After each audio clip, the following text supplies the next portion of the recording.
Bonjour Jean-Luc Dupont. Bonjour. Très heureux de vous recevoir.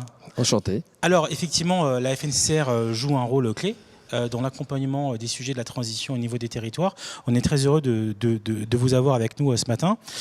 Comment parvenez-vous justement à préparer la vague de l'innovation qui est vraiment dans l'obligation aussi de s'adapter aux particularités locales?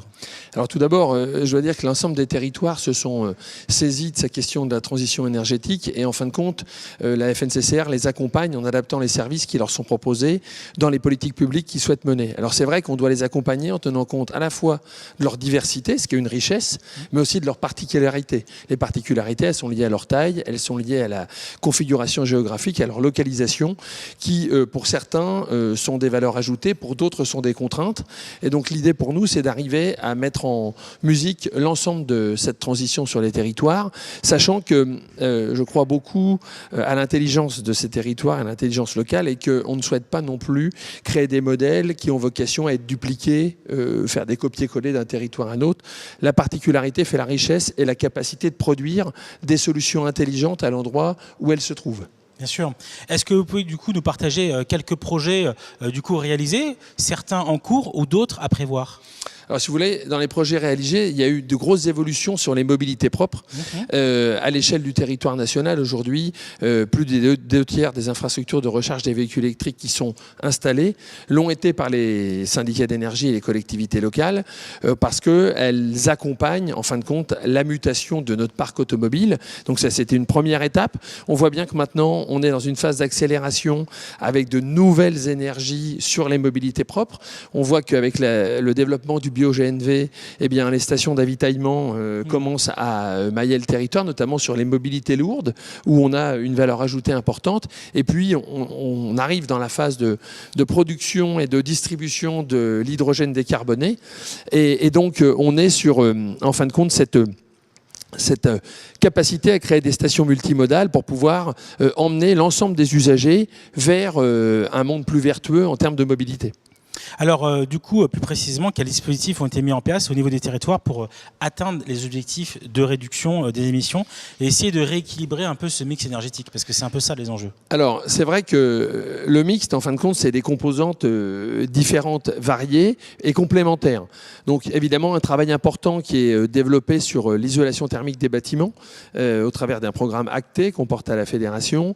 Un travail aussi fait sur les parcs d'éclairage public. On sait qu'il y a aussi des gisements d'économie importants, donc on change les sources énergivores pour revenir avec des LED. Donc on est sur un volet patrimonial où là c'est du gagnant-gagnant parce que c'est aussi les charges de fonctionnement des collectivités locales qui sont amenées à baisser et donc on accompagne leurs évolutions budgétaires. On a ici évidemment la production locale d'énergie renouvelable et donc dans tous les domaines particuliers, que ce soit le photovoltaïque, on a parlé tout à l'heure de l'éolien dans certains secteurs, mais on voit bien qu'en fin de compte, cette multiplicité des sources permet d'accompagner la transition de ces territoires. On est évidemment dans une action coordonnée qui doit permettre que l'empreinte de chacun dans notre société diminue. Alors évidemment, il n'y a pas de philanthropie dans le modèle. La capacité, c'est arriver à nouer localement des partenariats riches qui permettent d'obtenir les financements dans l'émergence de ces solutions. On a un travail très important sur l'autoconsommation quand on parle de la production d'énergie renouvelable. C'est aussi comment, dans les bâtiments, en local, on arrive à produire et à consommer de l'énergie localement. On sait que les électrons, par exemple, moins ils sont transportés, plus ils sont performants. Et donc l'idée, c'est pour nous, c'est d'arriver par des modèles simples à dupliquer ces solutions qui sont trouvées. Alors, les territoires le font avec leur volonté, leurs atouts, leurs forces. Parfois, ils cherchent à lutter contre leurs faiblesses pour aller vers cette action de transition. Alors effectivement, on voit qu'il y a beaucoup d'enjeux. Comment vous jugez la maturité des territoires par rapport à ces sujets? Est-ce qu'en fait on peut dire oui, les métropoles sont en avance et sont très sensibles, ou au contraire il n'y a pas vraiment de logique de taille de ville et ça dépend vraiment des équipes locales? Comment vous pourriez un peu nous partager les retours que vous avez au contact avec le terrain? Alors, si vous voulez, je crois que ce fantasme entre l'urbain et le rural n'existe pas au travers de la transition. Et les élus ruraux sont aussi sensibles que les zones métropolitaines à ces enjeux pour deux raisons. Ils ont moins de moyens Donc, on est contraint d'être intelligent pour mieux gérer les petites structures. Et donc, je crois qu'il n'y a pas de lutte entre... Alors, évidemment, les actions de communication ou de relais d'information sur les zones métropolitaines sont plus fortes et plus puissantes que celles qu'il a des territoires. Mais pour autant, l'intelligence des territoires fait aujourd'hui émerger des solutions. Je crois que... Alors, il y a toujours eu, comme dans tous les domaines, il y a des gens qui sont plus pionniers que d'autres. Mais les territoires, dans leur globalité, se sont maintenant saisis de ces questions. Certains avaient pris du retard, mais ont bénéficié de l'expérience ou de l'expertise de ceux qui avaient un temps d'avance. Et la mise en commun au travers d'une fédération comme la nôtre permet de gagner du temps pour ceux qui étaient en retard sur certaines thématiques et à d'autres de profiter du retour d'expérience des uns et des autres qui permettent de construire à la fois des modèles qui sont adaptés et je dirais vraiment juste ciselés pour la capacité et la taille du territoire, mais qui aussi se servent de l'expérience ou de l'expertise que les autres ont pu développer auparavant. Très bien. Alors, pour conclure, il nous reste 2 minutes. On le voit, hein, il y a un vrai virage aussi au niveau européen. Est-ce que vous échangez avec différentes instances ou d'autres associations de villes pour essayer d'avoir des bonnes pratiques? On sait que les villes nordiques sont assez en avance. Il y a aussi pas mal d'initiatives, on l'a vu aussi en Espagne. Est-ce que du coup, c'est des choses que vous suivez? Évidemment, on ne peut pas regarder la transition énergétique en la cantonnant au périmètre de notre pays.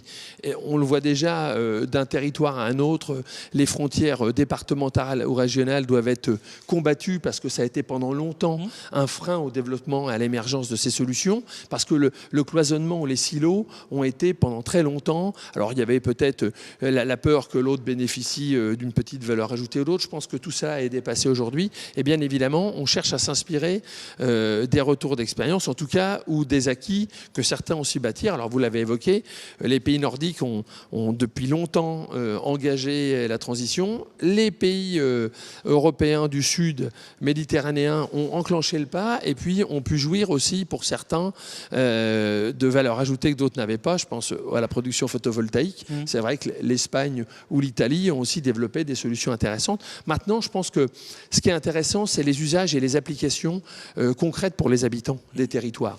En fin de compte, la transition, elle n'a de sens que si elle sert le collectif dans sa globalité. Il faut à la fois que les services, les usages en soient facilités et apportent des solutions vertueuses pour nos concitoyens dans le cadre de leur vie au quotidien et donc de l'évolution de notre planète.